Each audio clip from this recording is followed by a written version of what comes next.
Bismillah ar-Rahman ar-Rahim. Welcome back. It is the second hour of news and views on Salam Media. The time is 9:37 a.m. and we are now going to be talking with CEO of Sinan Energy, and that of course is you, Mohammed Mahdi. And we're going to be talking about some good news. Assalamu alaikum to you. Welcome to the program. And we are looking at 3 months without load shedding and counting. The last time rolling power cuts were imposed by Eskom was 93 days ago, marking the longest such break in years. And I'm even wondering if we should be talking about this because aren't we kind of tempting fate? Murphy's Law, you know, the old saying about Murphy's Laws. Welcome to the show. Wa alaikum salam, Julie, and salam to all the viewers. I think, I wouldn't quite go so far as to say we're tempting fate, but certainly there has been an improvement and a remarkable improvement over the last 3 months. Whatever has been done in the background to make that happen, I think is secondary to the fact that we've been able to have energy to the grid, and that's helped economic activity. So certainly that's been good. But I'd like to just stress, load shedding was one problem, and the benchmark for the country should not be the fact that we don't have load shedding.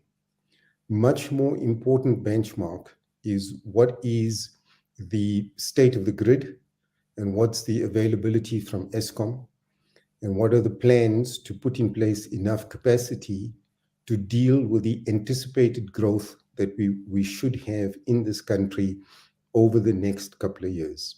So that to me is really the critical question. So, Mohammed, are you hopeful now that we have a GNU in place, new ministers, new government, new thoughts, new ideas? Hopefully, corruption will end, or will be addressed in a very meaningful way, and that state-owned enterprises can really knuckle down and start getting the job done? I think that's a great question, but let me address some of the paradigms that people typically have when asking those sorts of questions. The first one, and the one that we really as a country need to wrap our heads around, is that the state-owned enterprises are not going to be the solution to our problems. What they need to do, what state-owned enterprises need to do, is run efficiently. But the nature of the electricity industry is such, and energy, generally, the energy landscape is such, that it is undergoing a remarkable change in terms of technology and also in terms of the cost of private sector power. So what this means is that we are seeing this massive trend, and we've seen in the last 2 years, 5,000 megawatts added to the grid by private sector companies, private sector off-takers. So this is the trend that we need to keep an eye on, and that government policy needs to address, needs to stimulate, and needs to boost. This is very important. Otherwise, we would be supporting a typewriter company in the age of, the word processors and online sort of software, as an analogy. So Eskom is a centralized entity. It has a certain utility at this point, but Eskom's customer base is eroding. There's no question about it. So Eskom's cost base at the same time is also going up because of its huge debt.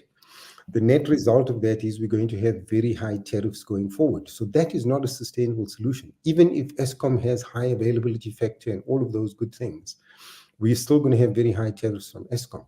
So the country, just to repeat, and policymakers need to focus on boosting and stimulating alternative forms of energy as quickly as possible.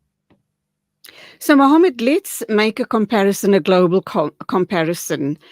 South Africa versus other players in this type of a field. You are talking about Eskom's costs escalating. You're also talking about private energy suppliers, which I seem to think are on the rise. How will that impact cost-wise? if we source our energy supplies from private companies, and then this comparison with what's happening globally. Do we have similar situations in other parts of the world as well? And how are they coping with it? How do they mitigate challenges in this space? So look, the primary challenge is, of course, the one of depleting fossil fuels and increasing costs of fossil fuels. But those countries that have chosen to go green, primarily green, have had fantastic success and have seen massive advantages. So there are several countries in Europe, but interestingly, in the developing world as well. And I think a really good analogy here is look at the cell phone industry. So, when the cellular operators initially started up, there was a big concern whether we would have communication capability in rural areas and amongst the poor. And this was a concern that was widespread in the developing world. It turns out that the cell phone manufacturers and the cost of these devices became so cheap. In fact, they were subsidized by the cellular operators to make it possible for the large majority of people to own these devices and to have communication virtually instantly. So you didn't have all the big infrastructure costs, the network grid costs, all of that. People could buy a cell phone and have connectivity straight away wherever they were. And prices as a consequence dropped.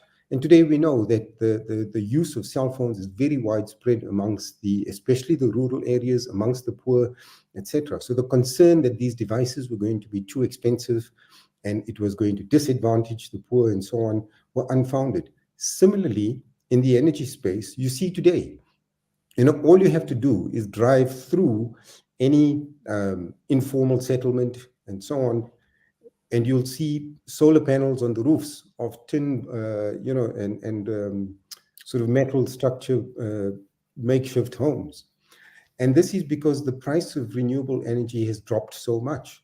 The next frontier, of course, where we are seeing a big drop is in battery energy storage, which means that the average person out there is able to get power cheaper than what Eskom will provide, and able to do that not only when the sun is shining, but using batteries overnight and so on. So this is the trend. And we really, I think the policymakers and the responsible ministers really need to come to grips with this particular trend. Fortunately, to just touch on the other part of your question regarding corruption, the less role that state-owned enterprises have going forward, the less impact corruption will have. Because now you have the power in the hands of the consumer. They can decide when and where to buy their power equipment from, how to install the power equipment, and operate their own little power plants effectively. And then you have many funded solutions, right? So there are many, many, many companies out there that would fund these solutions, and you end up paying on a monthly basis lower than what your Eskom bill would have been. So these are the advantages, the opportunities that we see. The challenge, the biggest challenge, is for policymakers and politicians to get their minds around what is happening technologically and economically in the energy space.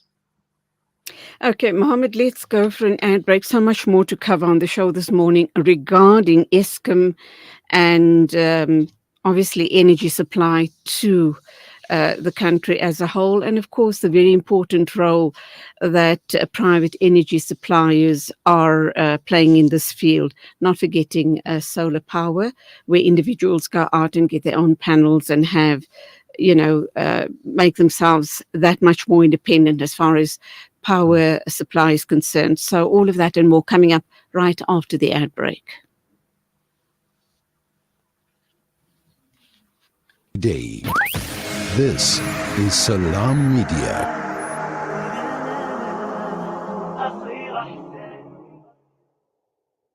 Are you planning a wedding, birthday party, corporate event, or any special occasion? Kani's Catering Services got you covered. Our catering services are here to elevate your event to unforgettable heights. From tantalizing appetizers to mouth-watering main courses and desserts, our culinary creations are crafted with passion and precision to delight your guests' taste buds. Our spit braai is a talk of the town. Indulge in succulent, tender meats, slow roasted to perfection over an open flame. Kani's Catering Services chefs bring creativity and expertise to every dish they prepare, ensuring that each bite is a culinary masterpiece. We take care of your guests while you relax and enjoy every moment of your function. Whether it's plated meals to a simple buffet, we are on top of it all. Ready to start planning your perfect event? Get in touch with us today to discuss your catering needs and request a personalized quote. Let us take your event to the next level with our exceptional catering services. Kani's Catering Services, situated at number 373 Jabundlovo Street, Pietermaritzburg. Call now 033 342 3511 or email us on info@kanis.co.za. For Pietermaritzburg and surrounding areas only, visit www.kanis.co.za. Shimmer, sparkle, captivate. Nothing less than a masterpiece. Droplets of gold inspires precious design. Platinum bursts with intricate freshness, and every pure diamond becomes more than just a girl's best friend. Voda Gold Gem Jewelers, where timeless dreams become a reality. Come to us. We tailor-make designer gold, platinum, and diamond jewelry. Trade in or remodel your old gold. Clad yourself with classy name-branded watches. We offer insurance valuation and freezer card calculation. Visit us at 534 Ridge Road, Overport, or call 031 208 9142. Voda Gold Gem Jewelers, manufacturers of fine gold and diamond jewelry. The people of Palestine need your support now. Africa Muslims Agency is on the ground, already providing food, medication, and emergency supplies in Gaza. Donate any amount to Heal Palestine at africamuslimsagency.co.za. Africa Muslims Agency, empowering, educating, inspiring. Searching for elite local and international investment and advisory services from an award-winning firm? Look no further than the Belmont Mayer Group, your gateway to unparalleled investment and wealth management. At Belmont Mayer, we believe in the art of wealth creation, a meticulous process fueled by our unwavering commitment to excellence. With a focus on providing elite alternative investments and quality advice, we also pride ourselves on maximizing value for our esteemed investors, as seen through our consistent outperformance. Your financial success is our top priority. Join us at Belmont Mayer and experience the difference firsthand. Ready to embark on a journey of greatness? Contact us today. Reach out to the Belmont Mayer Group on 078 786 1698. Call or WhatsApp or email us at info@belmontmayer.com. Elevate your financial future with Belmont Mayer, where every detail matters. Connect and stay ahead with Salam Media. This is Salam Media, coming to you live from South Africa. Welcome back. It's exactly 9:50. I'm talking with Mohammed Mahdi. He's the CEO of Sinan Energy.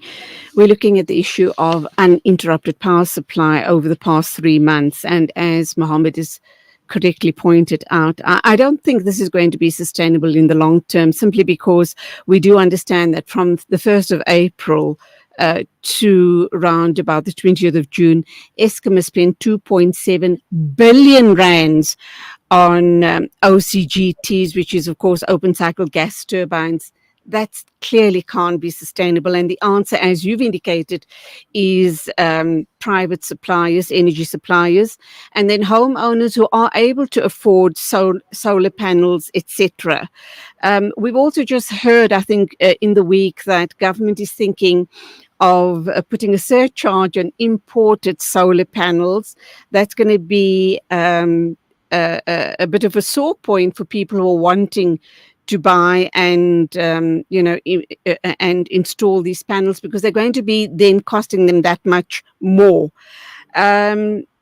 But that begs the question, what then? Let's assume the middle class are able to install solar panels. Others are able to buy energy from private suppliers. There is still going to be um, a huge amount of people, I guess the poorest of the poor, rural areas and townships, who are going to need to source energy from Eskom.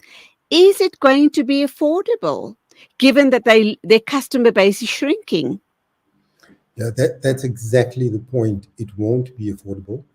And the customer base is shrinking very rapidly. So Eskom's cost base at the same time, as I mentioned, is going up. So the net result is your tariff increases are going to be well above inflation. Now we've seen of course, it's not going to happen that Eskom gets 40% or 36% increase. We know they'll get much less, but it's still going to be in the high double digits. So it's still going to be 15 to 20% increase that Eskom gets, most likely in the coming year, and about the same amount in the following year. So this just plays back into the hands of renewable energy, because it means those poorest of the poor are better off putting up their own little power plants. And in fact, there are institutions and a number of investment companies that would fund these sort of solar panels for anyone who has, some kind of fixed income. So there is that opportunity for the poorest of the poor, but unfortunately, they are going to be hit hardest by Eskom's very high tariff increases. Okay, so no happy ending in sight, so to speak, for the poorest of the poor and even the middle class, because I guess with all of this playing out, there is going to be increases in tariffs. Already people are complaining about the current increases, and that goes with the territory, does it not? Not forgetting our income tax as well, which will increase over time. But we're going to leave it there. We thank you indeed for being with us on the show this morning. Just to ask you to end off, maybe give us a bit of hope, or how do you see this playing out going forward? So I think, the one point I would really like to stress with regard to the Government of National Unity, let's not fool ourselves because you have the DA now there that there is not going to be corruption. I think one certainly cannot say that about Cape Town.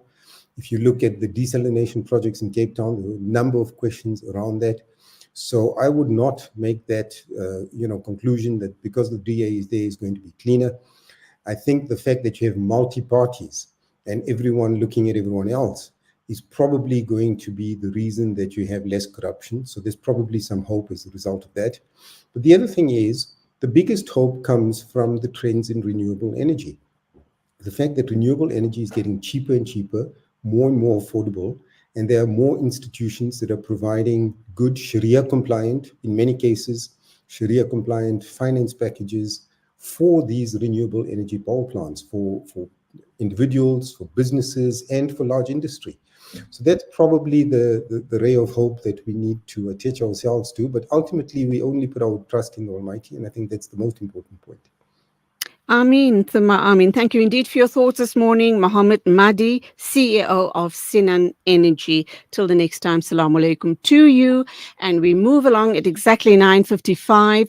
We are going to take a listen to a clip, Why Washington is Panicking, by Dr. Ramzi Baroud, the author, a syndicated columnist, editor of Palestine Chronicles, and a senior research fellow at the Center of Islam and Global Affairs. We're going to listen to that clip, and let me then wrap up. Thank you indeed for being with me on the show this morning. Till Monday morning, as always, take care. Allah be with one and all. Assalamu alaikum and Khuda Hafiz from me, Julie Ali.